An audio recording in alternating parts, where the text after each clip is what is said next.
Hi, this is Leah. We are live on Facebook and I'm absolutely delighted to be joined by Susannah, Sam and Maddie, the absolute hockey champions.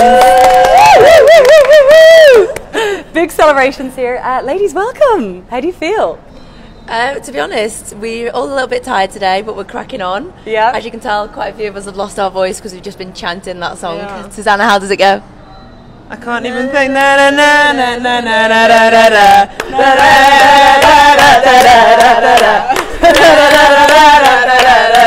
was going to sing History. I was going to sing History because we've got so many songs, but no, you did well. We can end with History. That was a good start to the interview. That was a really good start to the interview. So we were all watching yesterday. Like, what an amazing day! So important that BBC changed the news. I don't know if you heard that, but they moved the time of the news. Yeah, we found out, didn't we? Literally as the semi-final finished. And it was like a huge honour to get hockey in such a massive spotlight in front of so many people to show what we can deliver as a sport, and as women it's just awesome. Definitely. And how did it feel out there yesterday? Did you see or did you feel the crowd? Did you feel there was much support for you? I think when you're playing, you don't really notice it that much. I was having a cheeky look in the warm up about whether it was going to fill out because we wanted a full packed stand. It makes it for a better atmosphere. But I think in the moment you don't really notice. I'm pretty glad no one told us that there was 11 million people watching back home, because that would have definitely added a bit of pressure at the end. So. But yeah, it's like Sam said, it's fantastic for our sport to have that advert of hockey, and it's exactly what we needed, and we hope a lot of people enjoyed it. Absolutely, I can tell you right now, they absolutely did. Maddie gave him a show at the end anyway, so it's perfect. Well, to be honest, Maddie saved me in the first bit when I came in with the most reckless tackle of my career, and I was like, thank you so much, Maddie. How would you want? Oh yeah, well, I mean, Marsha Palman, she doesn't ever really miss penalty tricks, so for her to not quite get a hold of one and us save it, it was a good sign of where the game might go. And but yeah, I mean, Sam was just adding a bit more drama to the match, I think. Absolutely. Always. Just a sliding football tackle was lovely. Town asked me to do it, so I can't let Taylor, of course. But that literally was the most kind of dramatic finale that I think anyone could have asked for. And I guess, Maddie, from your point of view, there was almost a lot resting on your shoulders. Yeah, I mean, you can look at it as that way as a goalie, or you can just kind of enjoy the moment a little bit. You can spend so much time as a keeper doing literally naff or kind of stood there or getting the ball out the net, having not really done much. So those sort of moments as a goalie, you've got to just try and grab and not fear it, and just play well. That's the football. Football. That might have been a goal on football. I'm sure the goalie just made a save. But no, and I love them, and I'll always try and approach it that way and not fear it. Because what's the worst case scenario? You get it wrong. It's not through lack of trying. And exactly. And so it's 8 seconds, right? That you have. Yeah, it's like ice hockey. How does that feel? Like, does it feel like a really long 8 seconds, or does it just fly by? It depends really how the shootout goes. Sometimes I'm knackered by the end of the 8 seconds. And sometimes they come in and shoot really early. Everyone has their own different tactics. So yeah, it just depends. But the Dutch tried to take a lot of their shots quite early, which made it a little bit short for me. Okay. And I hear that your black book is famous at this stage. Tell us about this little black book, which may not be what a normal it's red. I wish it had loads of numbers in it, if I'm honest.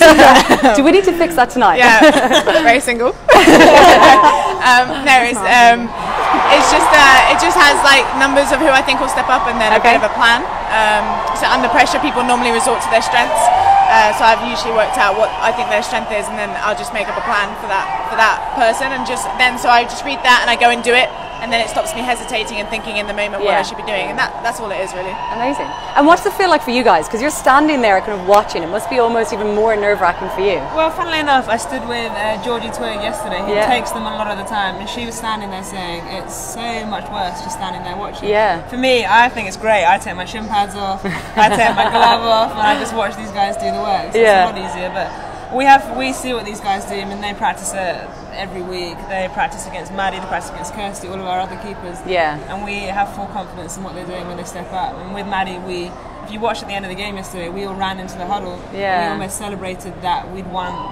It was like we'd won when we got to shuttles. Yeah. And the Dutch almost walked in and they looked like they'd lost already. So psychologically, we'd already beaten them when we got to that stage. Yeah. And we just had complete faith in what they were doing. So no, it was a lot easier for me just watching. Yeah, I could imagine. It was almost like a year ago, wasn't it? It was pretty much the same happened at Europeans. We were 2-0 down, drew 2-2, and we won on shuffle. So I think we had one ahead of them, really. Yeah, that definitely helped. I think straight away, as soon as it came to shootouts, the Dutch would have surely thought about last summer and losing in a similar circumstances. So we had to take that confidence in it and just look, even if we were nervous, just look like we were going to win.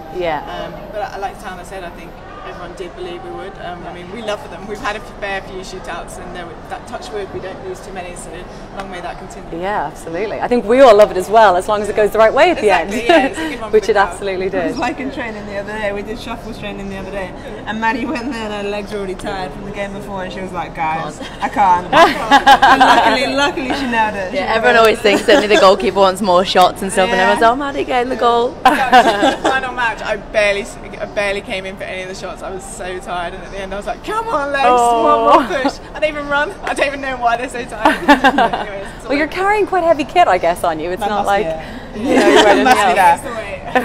seen how big our shin pads are. And tell us a bit about your pre-competition ritual. Are any of you superstitious? Do you do anything in particular beforehand?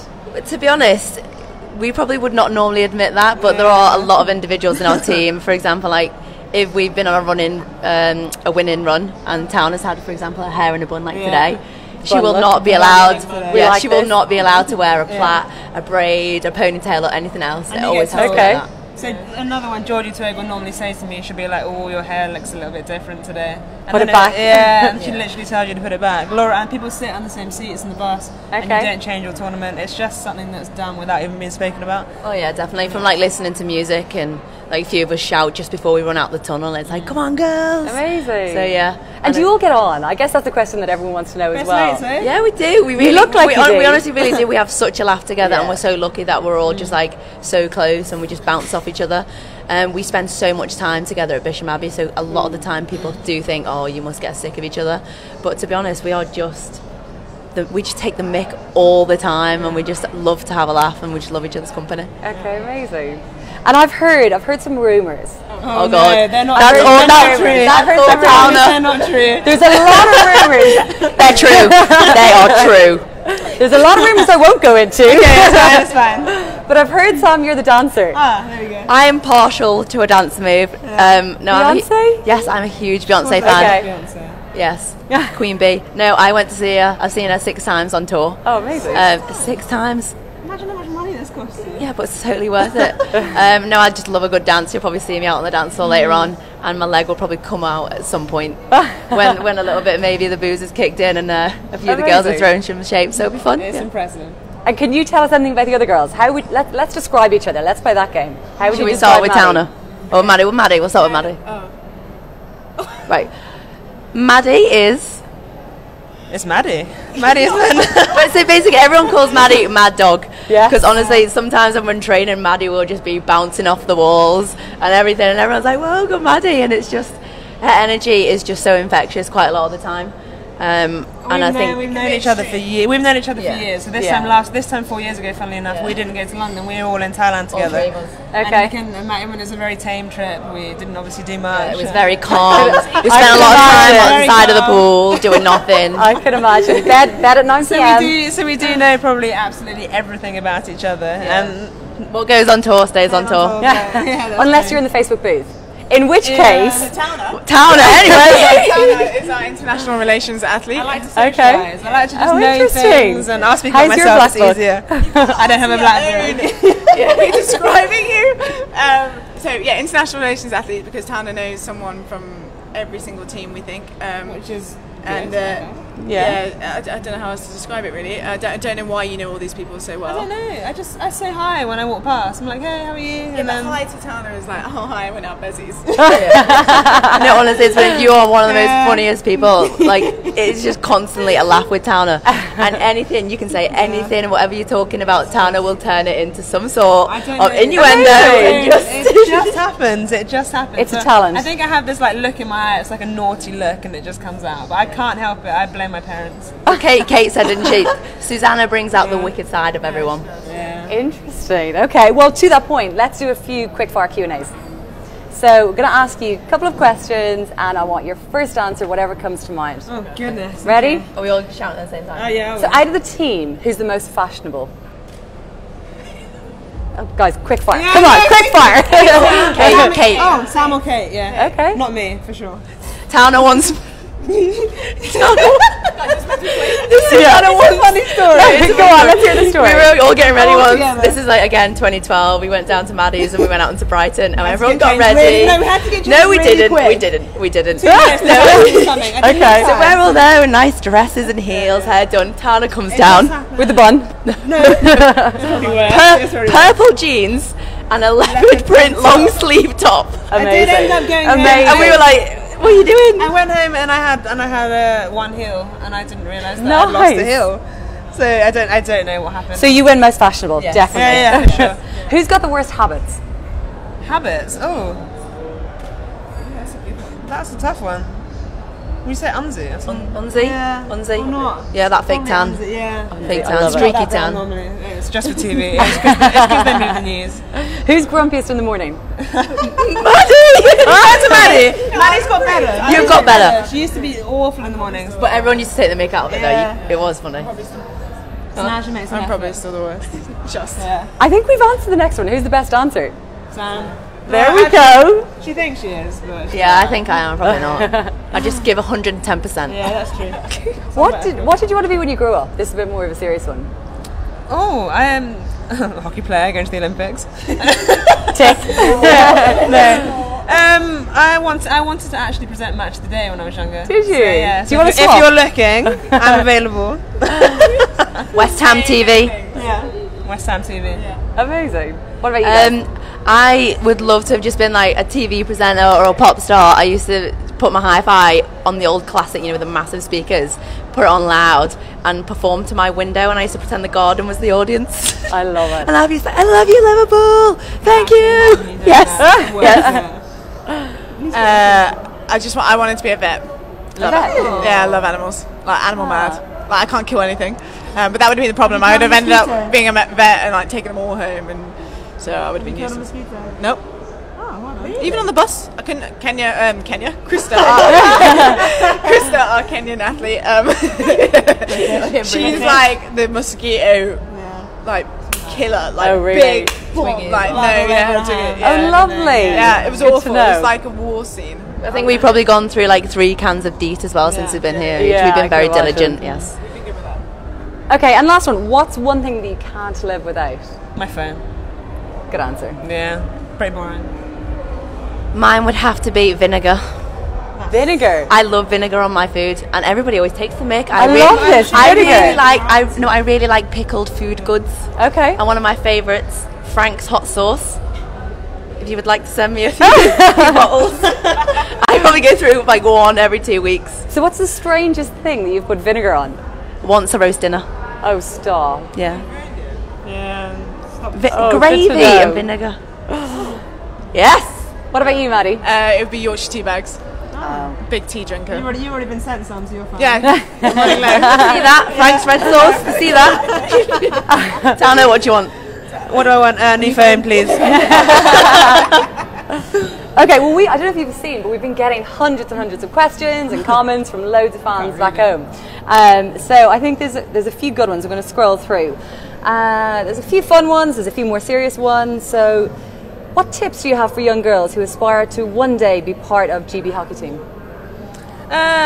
For me, it's loads of people have talent. All of us will say that when we were growing up, there were a lot more talented kids than us. Yeah. And there's loads of decisions that you have to make from a really young age that may not seem like big decisions at the time, but those decisions actually put me where I am today. And I think, yeah, you can be so talented, but if you don't work hard, if you don't go through the hard times, then you simply won't make it. Yeah. So work hard, be focused, obviously enjoy yourself, and you have to. Everyone plays better when they have a smile on their face. So enjoy what you do and just go for it. Yeah, good answer. Mine would be to never, ever, ever give up on your dream. I probably had the most unconventional route getting to where I am. I've sat in the stands twice at both Beijing and London, and I've come across a few times when I've just thought I can't do it anymore. I can't put myself through this like hurt and pain. Most recently, I didn't make the squad for the qualifiers for Rio, and all the hurt and pain from London came back, and I just thought I can't do it again if I don't get selected for Rio. I don't know what I'm going to do. But something inside me just kind of lit up, and I thought, you know what, you've got to go for it, give you everything so you know that you'll have no regrets, and just never, ever give up on your dream. Yeah. Yeah, I completely agree with both what those guys said, but I think the main thing is literally just believing in yourself. I think ultimately if you don't believe that you're good enough, then what's the point?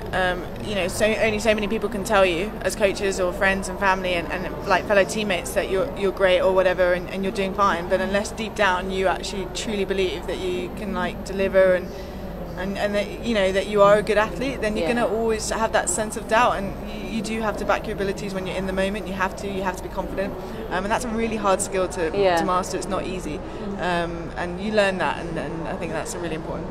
Wise words from the Olympic champions. Olympic champions. There we go. You're still getting used to that. Say it again. Francis has a good question. Hi, Francis. Hi, Francis. Hello. Who is the bossiest? Bossiest?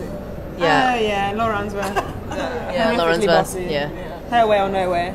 Oh really? It could just be the volume of her voice though. But she's lost her voice tonight, so it's perfect. It's honestly, it's a great night. And she's probably one of the smallest members of the team, so you actually don't know she's here because that's why her voice is so loud. Another few questions. What's the Olympic Village like? Oh, the Olympic Village. Well, I haven't been in an Olympic Village before. For me, it is. I mean, there's so many people walking around all the time. The dining hall is packed. Yeah. And it's something that, I mean, we're quite lucky. We actually talk about what it's going to feel like going into it. We talk to the experienced athletes that have been there before.